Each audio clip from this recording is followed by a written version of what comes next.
I stand frozen in the hallway, one hand pressed against the wall for support, the other clutching my wedding magazine so tightly the pages crinkle. The dining room door is cracked open just enough for their voices to slip through. I wasn't supposed to be home for another hour. My marketing meeting ended early, and I thought I'd surprise them.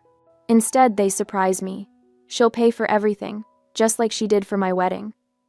Violet's distinctive laugh too loud, too sharp, cuts through the air. That's what little sisters are for. My parents chuckle in agreement, the sound of their betrayal making my stomach clench. We've already told everyone about the combined celebration, Mom says, the pride evident in her voice. Dad clears his throat. Your anniversary deserves as much attention as her wedding. 5 years is a milestone. My wedding magazine slips from my fingers, landing silently on the carpeted floor. I don't move to pick it up. I can't move at all. The blood rushes to my face as my breathing turns shallow.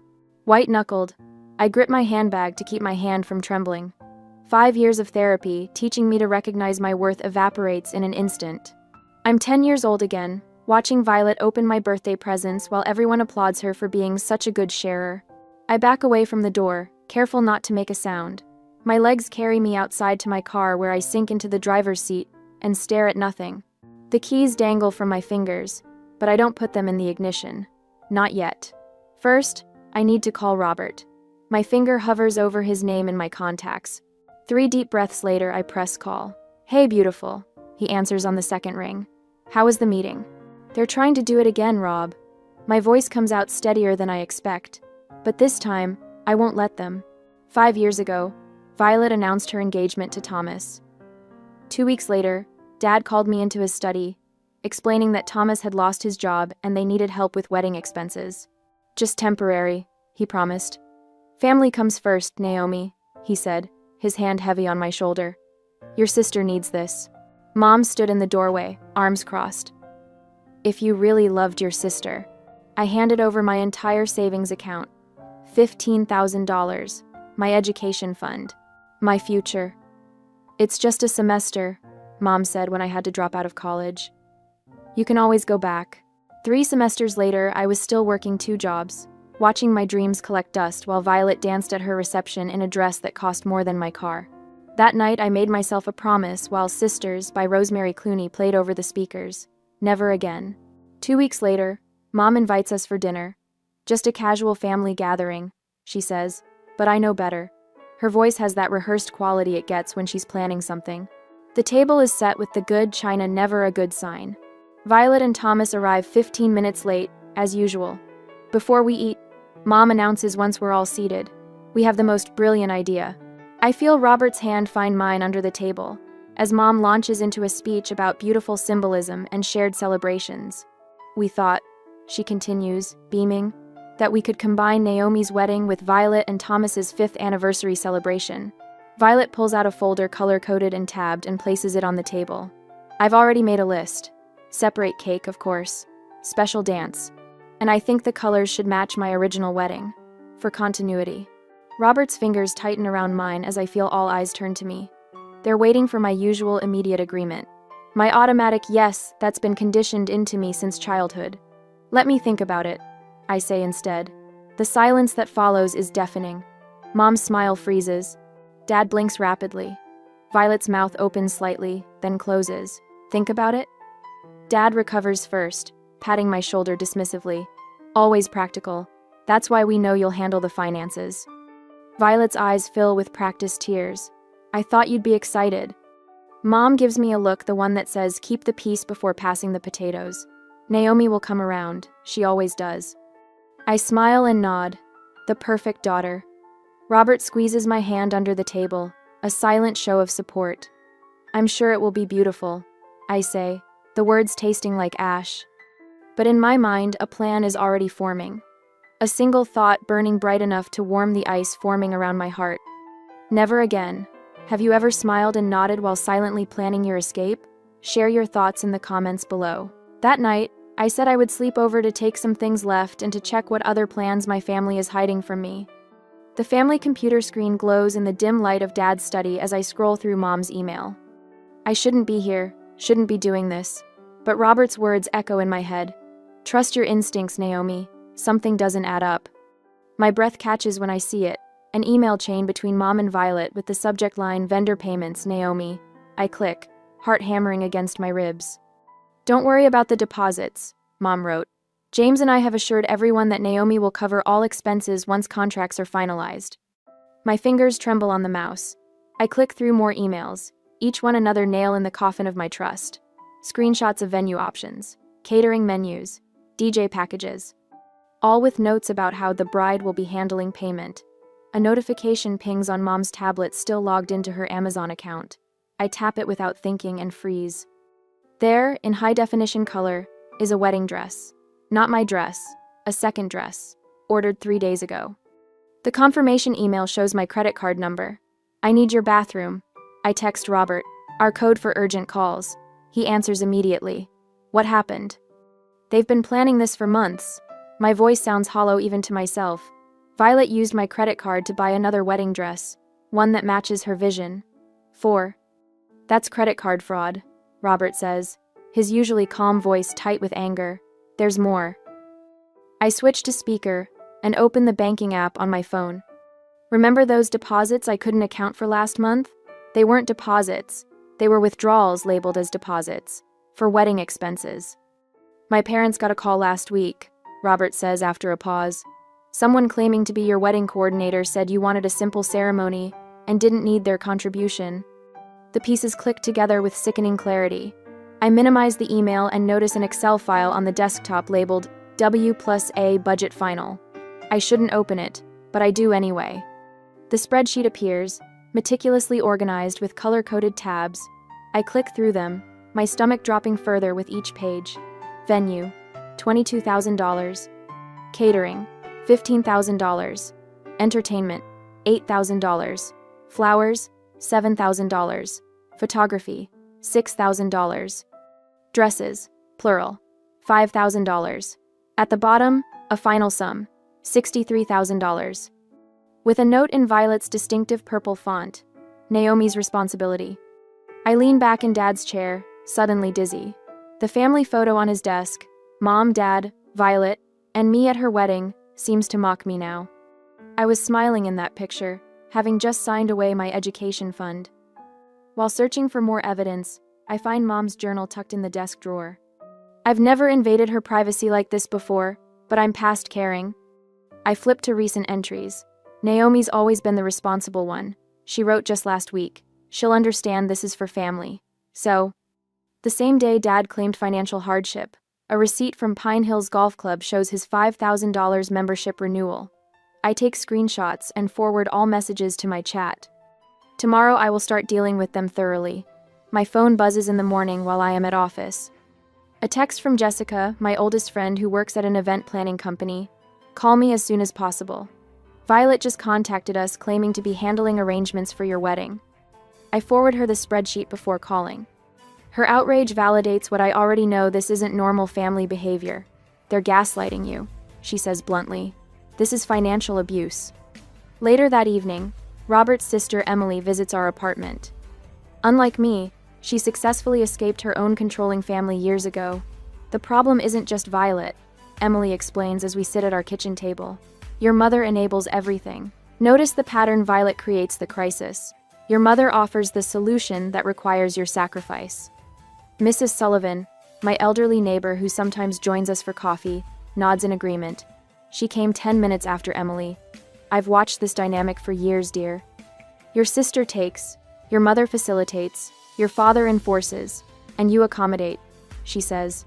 "Not anymore," I say, but my voice wavers. The threats begin the next day. Violet calls about a networking event at her company. "Remember how I helped you get that marketing position?" Her voice drips with sweetness. "Family connections are so important. Speaking of which, have you chosen a venue yet?" Dad mentions the house down payment they might help with if the wedding goes smoothly. Mom casually references Grandma's heart attack while discussing wedding stress. "You know, cardiac issues run in our family," she sighs. "I've already told the aunts about our combined celebration. They're thrilled." That night, I make my first strategic move. I'll need to be the one to sign the venue contract. I tell them over dinner, my voice steadier than I feel. Their exchange of glances speaks volumes. At my apartment, I cancel the fraudulent dress order and change all my financial passwords. The victory feels hollow when Violet calls immediately. "You're being ridiculous," she snaps. "You've gained weight anyway. That dress would have looked better on me." I endure the barbs, the manipulative texts, the constant pressure, the price of playing along while I formulate my plan. Later, alone in our bathroom, I finally break. Tears stream down my face as I grip the sink, shoulders shaking with silent sobs. Robert knocks gently but knows better than to enter. I stare at my reflection, at the woman who's been molded into the perfect sacrificial lamb. I splash cold water on my face, dry my eyes, and straighten my shoulders. This is war, but I'll fight it my way with strategy, not emotion, with boundaries, not bridges. In the mirror, I see someone new, emerging, someone with steel in her spine and fire in her eyes. What's the most difficult boundary you've had to set with someone you love? Was it worth it? The next morning, my phone buzzes at 7:43 a.m. I don't recognize the number, but the text contains a photo that makes my stomach lurch. "Congratulations on your big announcement," reads the message from someone named Tara. I can't wait to celebrate both events next month. I tap the image and freeze. It's a screenshot of my mother's Facebook post from last night. Thrilled to announce we're celebrating 2 beautiful milestones in one special day. Naomi's wedding and Violet's 5th anniversary. Details coming soon. 47 comments. 93 likes. Robert rolls over, his eyes still heavy with sleep. "Everything okay?" I wordlessly hand him my phone. He sits up immediately, fully awake. "They didn't even ask us," I whisper. "Call your mom," Robert says, his jaw tightening. "Now." Mom answers on the first ring, her voice suspiciously cheerful. "Good morning, sweetheart. Did you see?" "Take it down." My voice comes out steadier than I feel. "What?" "The post, Mom. Take it down. We never agreed to this." She laughs like I've told a particularly amusing joke. "Oh, Naomi, everyone's so excited. Your father's golfing buddies are already planning to attend. It's too late to change anything now." The familiar weight of obligation settles on my chest. Too late. Always too late to stand up for myself. "We'll talk about this later," I manage before hanging up. 3 days later, I'm at Elegance Bridal with Jessica, trying on the simple A-line dress I chose weeks ago.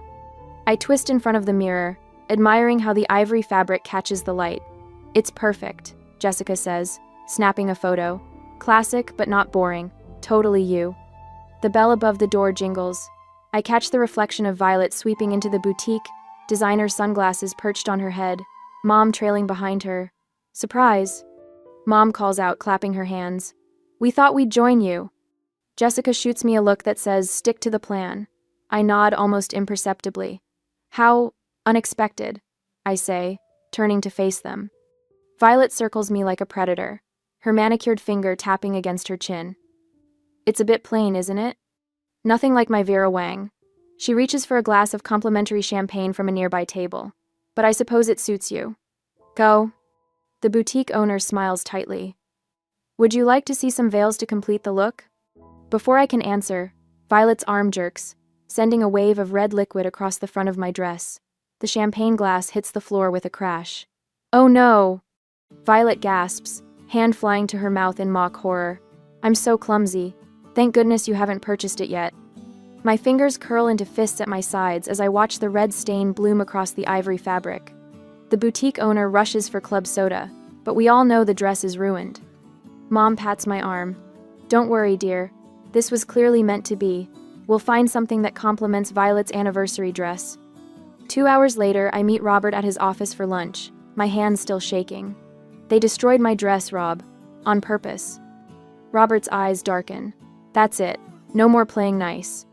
"Dad called this morning while I was at work," I say. "They've scheduled a walkthrough at Rosewood Manor for tomorrow. They expect us to sign the contract right away." Robert takes my hand across the table. Then we go to Plan B. The next afternoon, we stand in Rosewood Manor's grand ballroom. Crystal chandeliers hang from 30-foot ceilings. Floor-to-ceiling windows overlook manicured gardens.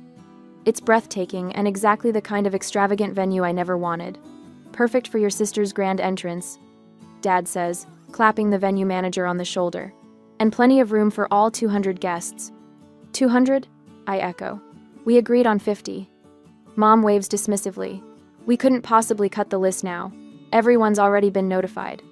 The venue manager, Mr. Phillips, produces a thick contract. If we could just get signatures and the deposit today, we'll be all set for next month's celebration. Dad pulls out his pen with a flourish. I'll sign first, then Naomi can. Actually, I interrupt, surprising everyone, including myself. My fiancé and I agreed that both our signatures are required on any contract. That's non-negotiable. So, the silence that follows feels electric. What are you talking about? Mom asks, her smile strained. Robert doesn't need to be bothered with these details. It's our wedding, I say quietly. We make decisions together. Violet snorts.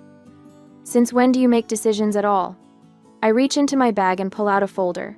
Since I discovered these, I place printouts of unauthorized credit card charges on the table. Charges for items I never approved, made with my stored card information. Mom pales. Dad stares at the papers, then at Violet. You told me she agreed to those expenses, he says slowly. Violet's face hardens. She always pays. That's what she does. Something inside me breaks open. Years of silence and accommodation rush out like floodwater.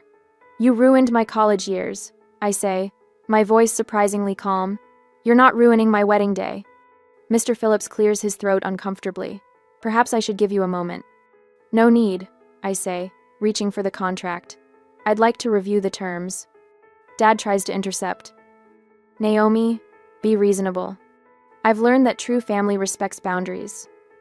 I meet his gaze steadily. Sign if you want to. I'll cover $6,000 for the deposit. The remaining $57,000 is your responsibility. Violet's face contorts.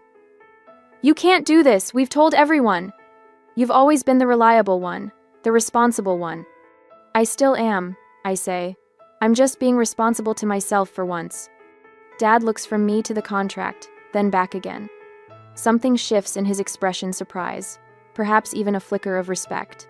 He signs his name with less flourish than before. That evening, Jessica calls with news. I found the perfect spot for the real ceremony. Small chapel by the lake, available the weekend before. And Robert's parents offered their lake house for the reception, I tell her, feeling a surprising lightness in my chest. How much was the deposit again? Jessica asks. $6,000. That's a lot of money to walk away from. I think about years of giving in, of putting everyone else first. It's my freedom fee, I say, worth every penny. Later, Robert and I sit cross-legged on our apartment floor, surrounded by plans for our real wedding, the one only our closest friends will attend. I'm proud of you, Robert says, pressing a kiss to my forehead. I pick up a pair of scissors from the coffee table and hold them up to a strand of my hair. The long, straight style my mother always insisted was most flattering. What do you think? I ask. Time for a change? Robert grins.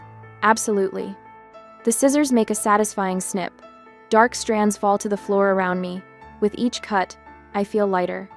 For the first time, I say, watching my reflection change in the window, I'm not just their daughter or Violet's sister.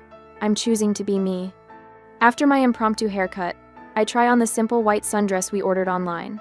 No train, no beading, no cathedral veil. Just clean lines and comfortable fabric. This feels like me, I whisper. Not their version of me. Later, Jessica arrives with a detailed timeline tucked under her arm. Decoy wedding at Rosewood, real wedding at the chapel. I've mapped it down to 15-minute increments. Emily, Robert's sister, brings a legal folder. My friend at the firm confirmed it. Since your parents signed the venue contract, they're legally responsible for the bill, not you. We work into the night creating our escape plan.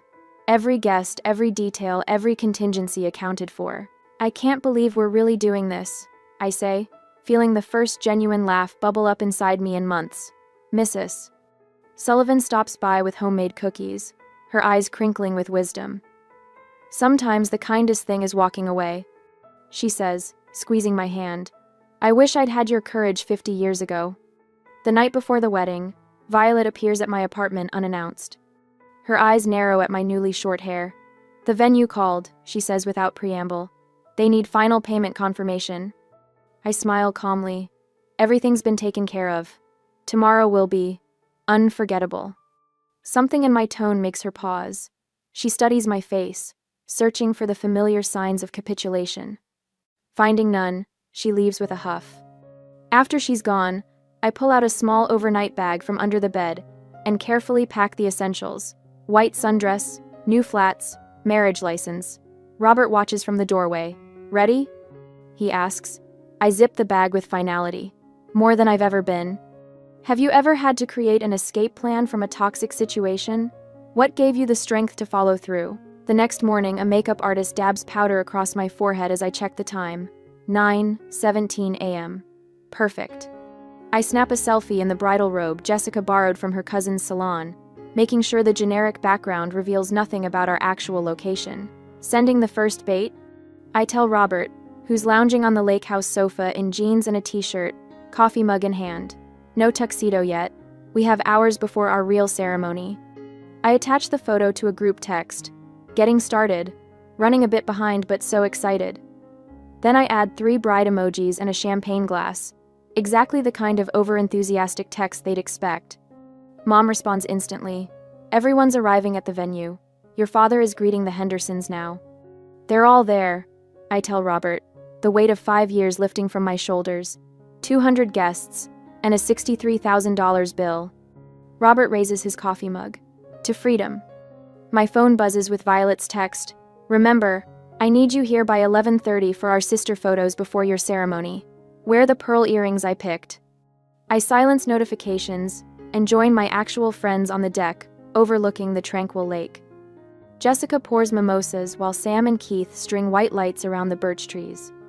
Robert's parents arrive with wildflowers from their garden and warm hugs that ask for nothing in return. How are you feeling? Robert's mother asks, squeezing my hand, like I can finally breathe. At 10:45, I send another staged photo. Hair done, makeup next. Running about 30 minutes behind schedule. The responses flood in immediately. Mom, people are asking when you'll arrive. What should I tell them? Dad, the minister has another commitment at 3. You need to hurry. Violet, this is so inconsiderate, Naomi. My anniversary celebration is at risk. I switch my phone to Do Not Disturb and slip into my simple lace dress, the one I bought myself, not the beaded monstrosity Violet selected, to complement her anniversary gown. Ready for our real ceremony? Robert asks, handsome in his navy suit. More than you know. Em said. At noon, Jessica returns from her reconnaissance mission at the country club, laughing so hard she can barely speak. You should see them, she gasps. Your mom keeps announcing minor delays. Your dad is sweating through his suit. And Violet, oh my God, Violet is telling everyone it's actually your fault because you insisted on using her hairstylist instead of hiring 2. How many guests left? Robert asks. None yet. They're too fascinated by the train wreck. It's like watching a slow-motion car crash in formal wear. At 12:30, I send one final text. Having a minor zipper emergency. Start without me. Be there in 20 minutes. Then I turn my phone completely off and take Robert's hands beneath the lakeside arbor. 20 cherished friends surround us as Robert's father begins our ceremony. No one checks their watch or texts during our vows. No one demands to be the center of attention. Across town, according to our plan, the venue manager is presenting my parents with a preliminary bill. The contract they signed, the one they pushed so hard to finalize, makes them solely responsible for payment. The $6,000 deposit I contributed was carefully documented as my only financial obligation. By now, Violet has likely realized that her anniversary celebration has become a $63,000 disaster. The carefully selected champagne tower stands untouched. The 5-tier cake with her anniversary topper on the premium tier remains uncut. The guests whisper behind programs, witnessing the family facade crumble. I now pronounce you husband and wife, Robert's father announces, beaming with genuine joy. As Robert kisses me, cheers erupt from people who actually care about our happiness. Later, during our intimate reception dinner, Jessica's phone lights up with a voice message. She puts it on speaker. Jessica? This is Eleanor Thompson. Mom's voice sounds strained, her usual composure shattered. If you know where Naomi is, please tell her this isn't funny anymore. The venue needs the remaining payment tonight. Her father. Her voice breaks. James had to give them his retirement account information. Please have her call us immediately. In the background, we hear Violet shrieking at someone, likely her husband. What do you mean, what did I do? This was Mom and Dad's plan too. Jessica turns off the phone, and Robert raises his glass. To my beautiful wife, who taught her family the most valuable lesson they'll ever learn. I clink my glass against his. Freedom was worth every penny of that $6,000 deposit. What do you think is worse? I ask our friends. Losing $63,000 or losing your dignity? As laughter surrounds us, I already know my answer. The doorbell rings precisely at 10, the morning after our wedding. Robert squeezes my hand as we exchange knowing glances. Right on schedule. Ready? He asks. I nod, straightening the fresh wedding photos we arranged on our coffee table last night. I've been ready for years. When I open the door, Mom stands front and center, eyes red-rimmed and puffy. Dad looms behind her, jaw clenched so tight I can almost hear his teeth grinding. Violet hovers at his shoulder, her face twisted into an expression that can't decide between rage and triumph. How could you do this to us? Mom's voice breaks, tears already streaming down her face. After everything we've done for you? I step aside, gesturing them in without a word. They file past, Mom's familiar perfume, the one she only wears to funerals and confrontations trailing behind her. Dad doesn't bother sitting. You're legally responsible for this bill, Naomi. I don't know what game you think you're playing, but it ends now. Tell everyone what kind of person you really are, Violet hisses, jabbing a finger toward me. I already started. Cousin Emma knows you abandoned your own wedding over some childish grudge. I don't flinch. Instead, I walk to our dining table where a leather portfolio sits waiting. Robert stands beside me, his presence a fortress at my back. I expected this visit, I say, my voice steadier than it's ever been when addressing them. I've been preparing for it for a while. One by one, I remove the contents of the portfolio and arrange them on the table. The movement feels ceremonial, like laying out the pieces of a sacred ritual. In many ways, it is. What's all this? Dad asks, impatience edging his voice. I press play on my phone. Violet's voice fills the room. She'll pay for everything, just like she did for my wedding. That's what little sisters are for. Followed by my parents' unmistakable laughter. Their faces pale in perfect unison. Recording conversations is, Dad starts. Perfectly legal in this state with one-party consent. Robert finishes for him. His law degree finally proving useful against my family. I slide bank statements across the table. Here's proof of the $6,000 deposit I agreed to pay, the only payment I ever committed to. Mom reaches for the papers with trembling hands, but the venue manager said, I have the email trail right here. I continue, laying out printed correspondence, where I specifically clarified my limited financial involvement. Note the venue manager's response confirming that the contract holders, you and Dad, are responsible for the balance. Violet snatches one of the papers. This doesn't prove anything. Maybe this will. I pull out screenshots of unauthorized credit card charges, each with forensic timestamps. My credit card, Violet, for your second wedding dress. The one you ordered after spilling wine on mine. You always were so dramatic about money, she scoffs, but her voice wavers. Dad's face has taken on an ashen quality. Naomi, be reasonable. We can't possibly cover $57,000. I extract the final document, a lawyer's letter outlining their liability. The contract is in your names. The venue has your signatures. The remaining $57,000 is your responsibility. Mom collapses onto our couch, mascara creating charcoal rivers down her cheeks. Why would you do this to your own family? I lost $15,000 for Violet's wedding. I say, the words no longer sticking in my throat. I willingly paid $6,000 this time to be free of your manipulation forever. This is revenge, Dad spits, desperation replacing his earlier confidence. No, I correct him. This is the natural consequence of your actions. Violet's husband Thomas, who had been silent by the door, steps forward. So you did the same thing to your sister 5 years ago? His question lands like a stone in still water, creating ripples of uncomfortable silence. That was different, Violet stammers, looking to our parents for support, but something has cracked between them. Mom stares blankly at the coffee table, Dad glares at Violet, and Violet glowers at both of them. Your retirement fund, Mom whispers to Dad. We'll have to use your retirement fund. My retirement fund? His voice rises. This was your idea in the first place. I walk calmly to the door and open it. You can leave now. My new family is coming over to celebrate. They gather their things in defeated silence.